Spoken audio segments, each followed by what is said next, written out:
This video will show you several modifications and enhancements that we made to make full-time living in our 2019 Winnebago View 24G more comfortable, efficient, and enjoyable.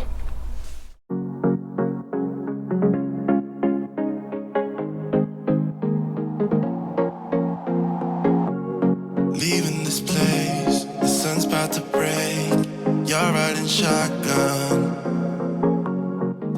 I'm just gonna drive.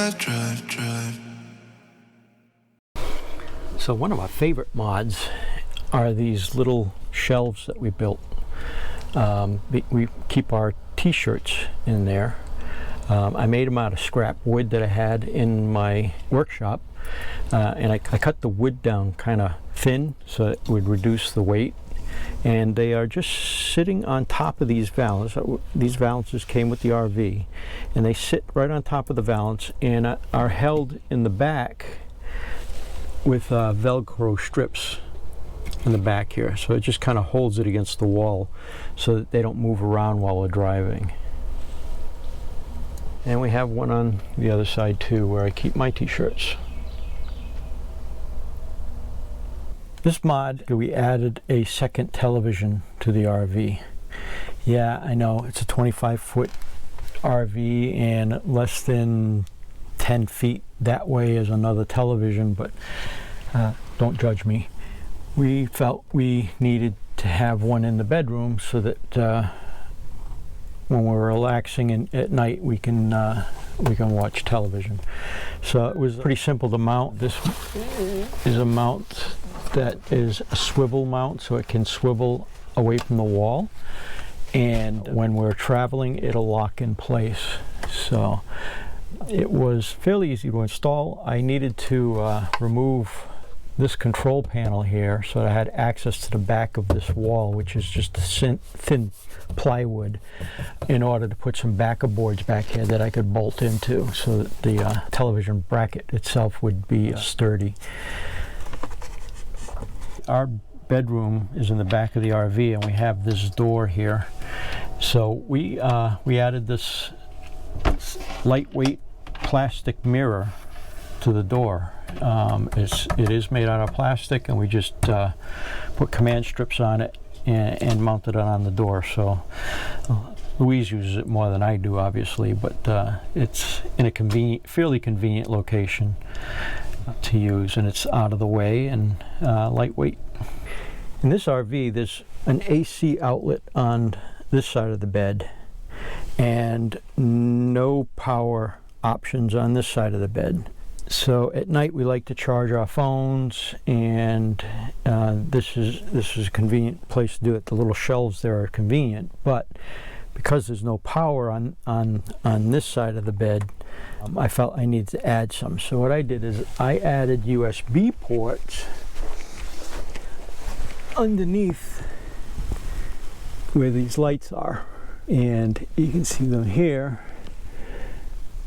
It's just a 2 outlet USB port, and there's a space between this outer shelf and the shelf inside of the cabinet, and in that space is the wires for this light. So I basically drilled a hole here and tapped into the wire that feeds this light. It's a DC wire, 12 volts, so I was able to connect the USB ports here.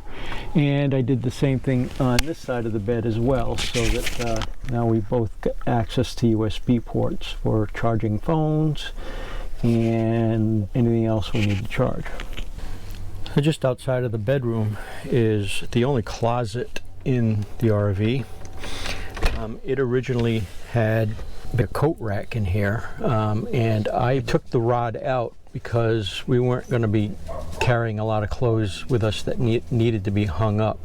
So this freed up a lot of space for us to put in this shelving unit that I constructed out of lightweight lumber. There's probably old 2x4s that I had in the workshop, and I just ripped them down and planed them to about 1 inch thick, and just put in some simple panel material for shelves. and it's velcroed in place so it doesn't move around while we're driving. I did retain a small piece of the rod, and I put the support member in alongside of the shelf, and this rod is there so that if we have to hang something up, we can. We've got this small 6-inch space that we could hang a few jackets if we needed to.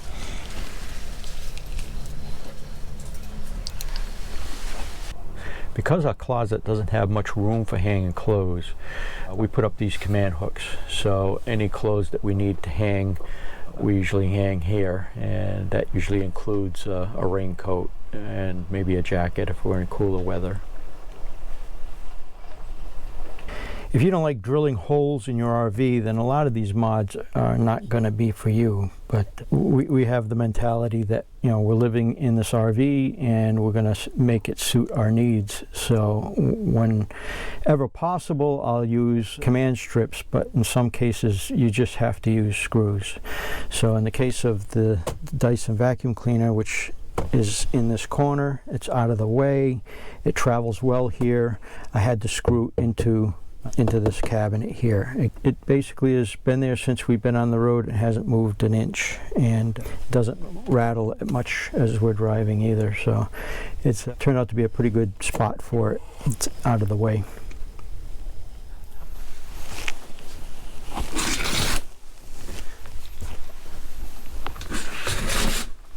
This modification for the cargo net came from a gentleman on the View Navion Facebook group, and the cargo net goes from side to side and top to bottom, and it holds our storage area stuff in place without coming out. So it really has been a good mod for us. Okay, so like other mods that we've shown you so far, this one does require drilling some holes. So if you're opposed to drilling holes in your RV, this is not for you either. But it only involved 3 holes. These 3 bottom hooks needed to be drilled, but the rest of the hooks were placed in existing screw points. These were covered by these little caps, and you just remove the cap and there's a screw under there, and you remove the screw and put in the hook in the screw. And then the only other hooks that had to go along the top here, along this rail, you just took the screws out of the rail for the curtains and replaced it with a longer screw and the hook. So only 3 holes needed to do that mod. One of the first modifications we made was to install this Reflectix in the cabinets. We had read that these areas can get quite hot when the sun is on this side of the RV, so we installed this right after we got the RV. And it's difficult for me to judge how much of a difference it makes because it's always been in here, but according to everybody that does it, they say they've noticed a significant difference. So we put this in here, and we actually cut out some of the Reflectix to fit all of the windows of the RV, and we store them. They're laid flat inside of our storage area here in the overhead, and we've yet to take them out and actually install them in the windows. So again, I don't know how well this Reflectix works, but we have it for the windows in case we ever need them. We haven't done a whole lot of boondocking, so I guess that's when it would really come into play. In an effort to fill unused space, we found this little caddy at Camping World, I think it was, where you could put one of these small boxes of Kleenex in here, and it's held up against this cabinet with Velcro strips, and it's out of the way but yet convenient to get to. We found these little hangers. They've 2 parts. You put one part on the back of a remote control, and the other part you hang wherever you want it to, and you can hang the remote controls up on it. We'd been using it only to hold our glasses, so the other part we don't use, but they're the perfect size and shape for putting the the side pieces of your glasses through here, and we have those pretty much scattered around the rig so that whenever we're looking for our glasses. And this little device here is held on with command strips. It's been there for almost over a year now, so it's held up pretty well. It's just a place to hang our keys and a little catch-all for different little small items that we have. I have a flashlight in here, and then we hang our keys here.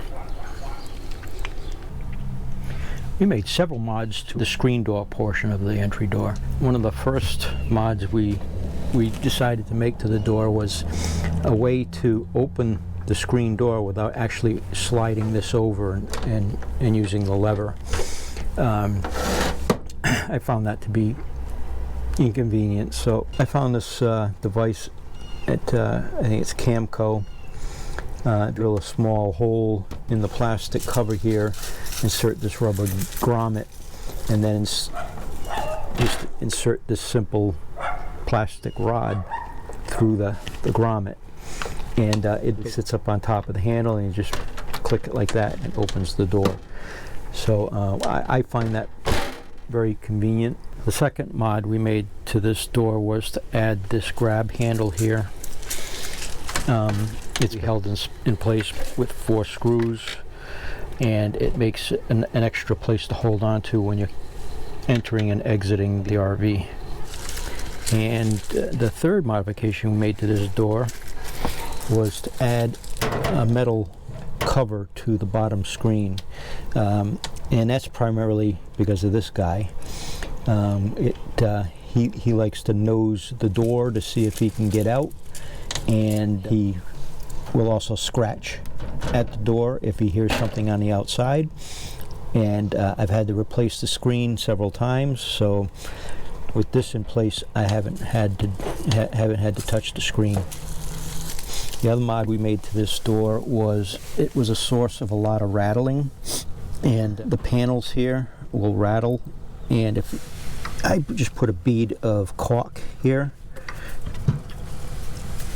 around the perimeter of it, and it doesn't rattle anymore. You can see I haven't done this one yet, and it rattles quite a bit.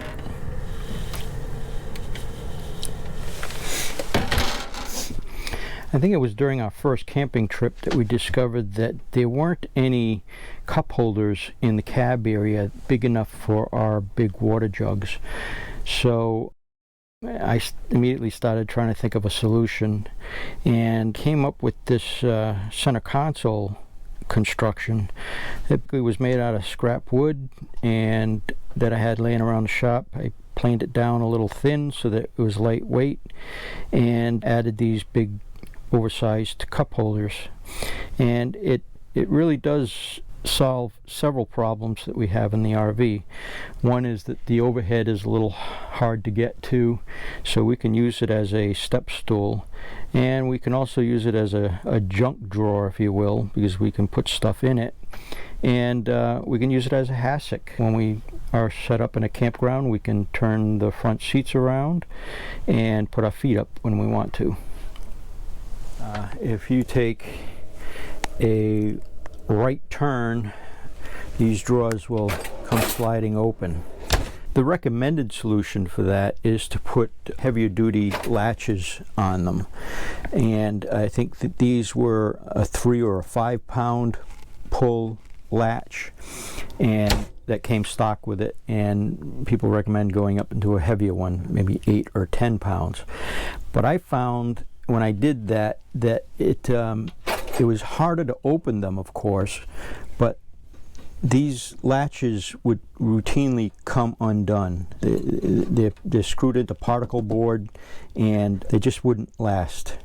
So I won't, and a lot of times the latch itself would jam up for some reason on the heavier pull ones.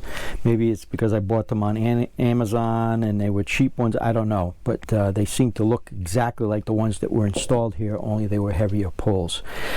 So I wound up putting back the old pulls so that I didn't have to worry about them coming unscrewed or loosening or jamming, and was still faced with the same problem. So what I did is I just drilled a hole through the cabinet here.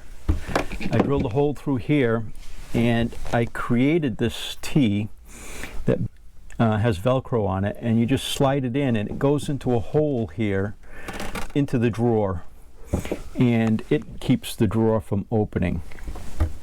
And then when we get to our site, we set up, we just remove this, hang it back here, and that keeps the middle drawer from opening. To keep the other two drawers from opening, we have this bungee cord that we just loop through and attach. This drawer can't open, so these won't open as well. So that's the solution that I came up with it. I know it required drilling a hole, but it's far more secure than those stock latches that came with it, and I don't have to mess with the heavier latches that seem to always fail on me. We use our dinette as our desk as well. So usually when we set up at a campsite, one of the first things I pull out is my computer, of course, and I set it up on a dinette. When we're both sitting here with our computers, we both need a place to plug in. So we found this area to be lacking in AC connections. So I installed a multi-plug thing that came from the house. Actually, it's what we had our television and all the components for the television plugged into, and I shortened the cord and I used command strips to hold it up there.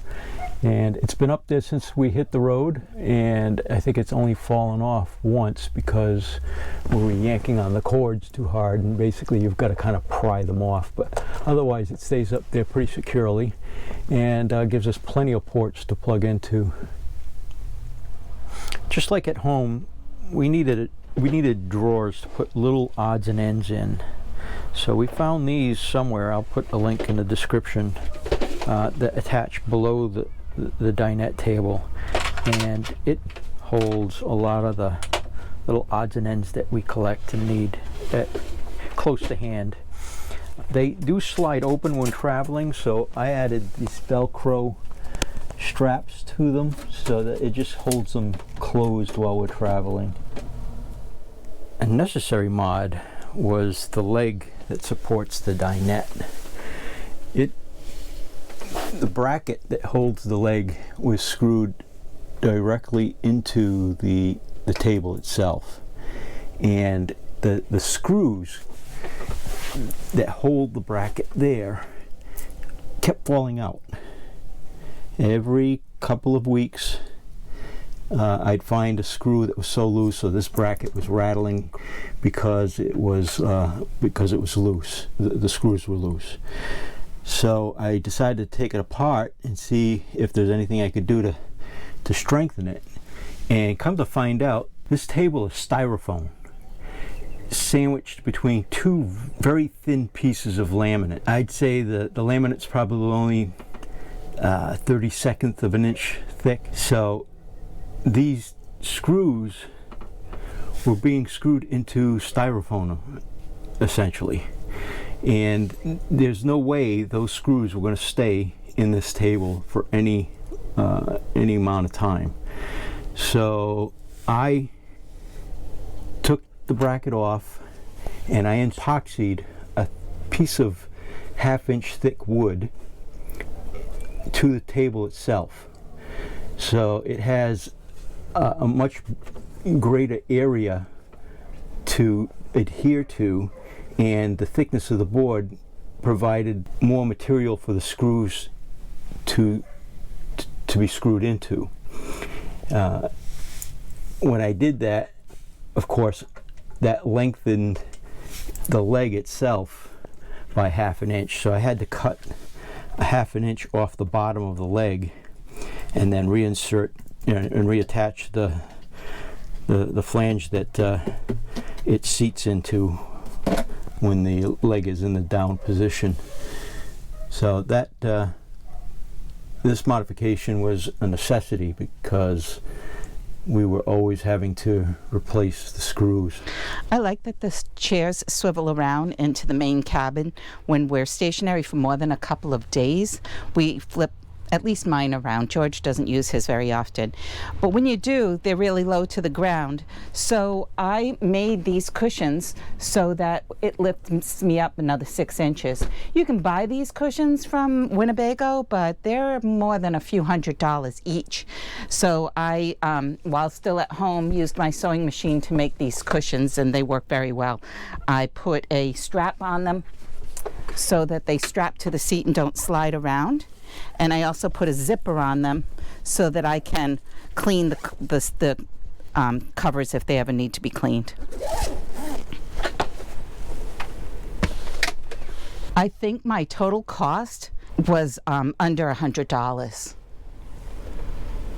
When we go out and about on our daily excursions, we like to make sure that Miles is okay. He's older and he sleeps a lot, but nevertheless, we use this pet cube. Simply plug it in before we leave, point it in the right direction,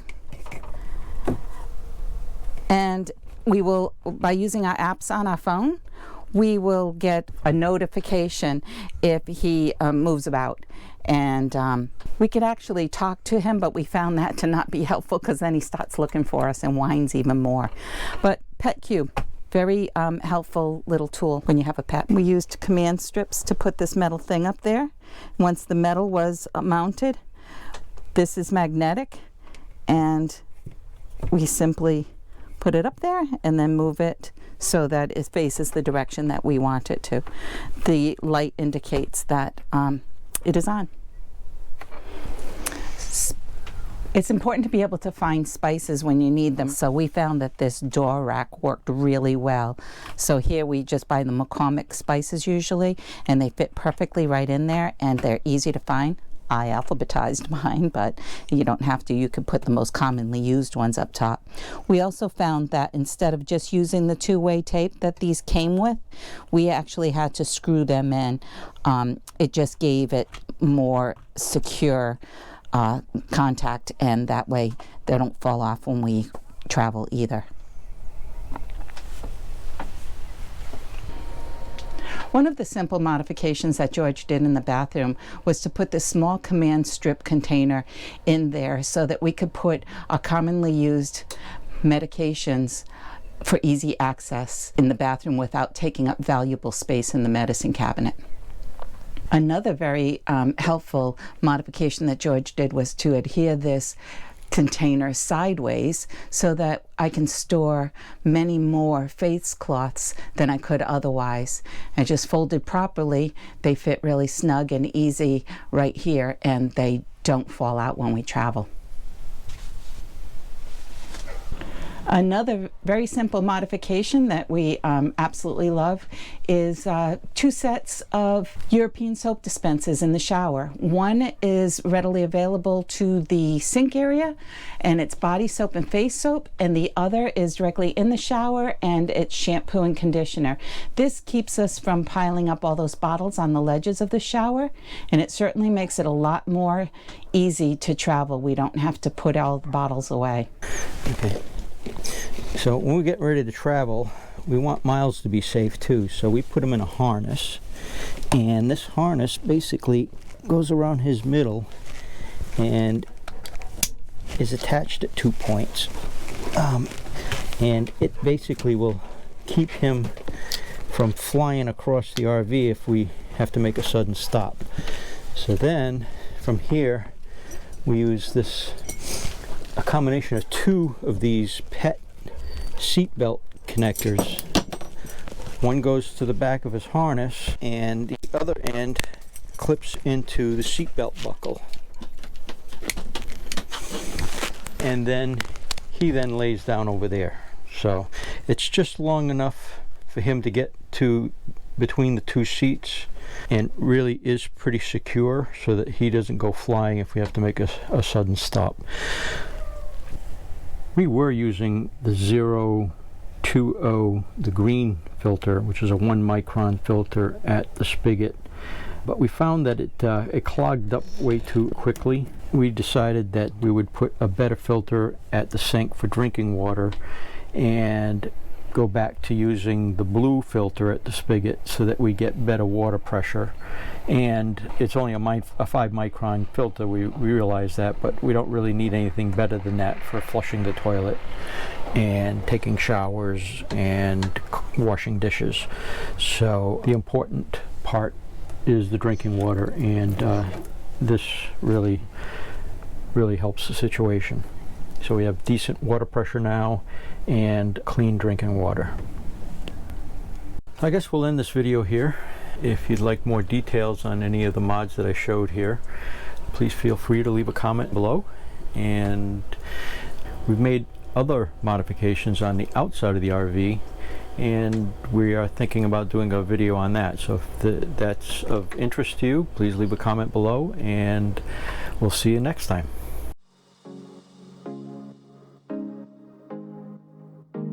I'm just gonna drive. Don't forget to subscribe to our channel, click that little bell, and hit that thumbs up.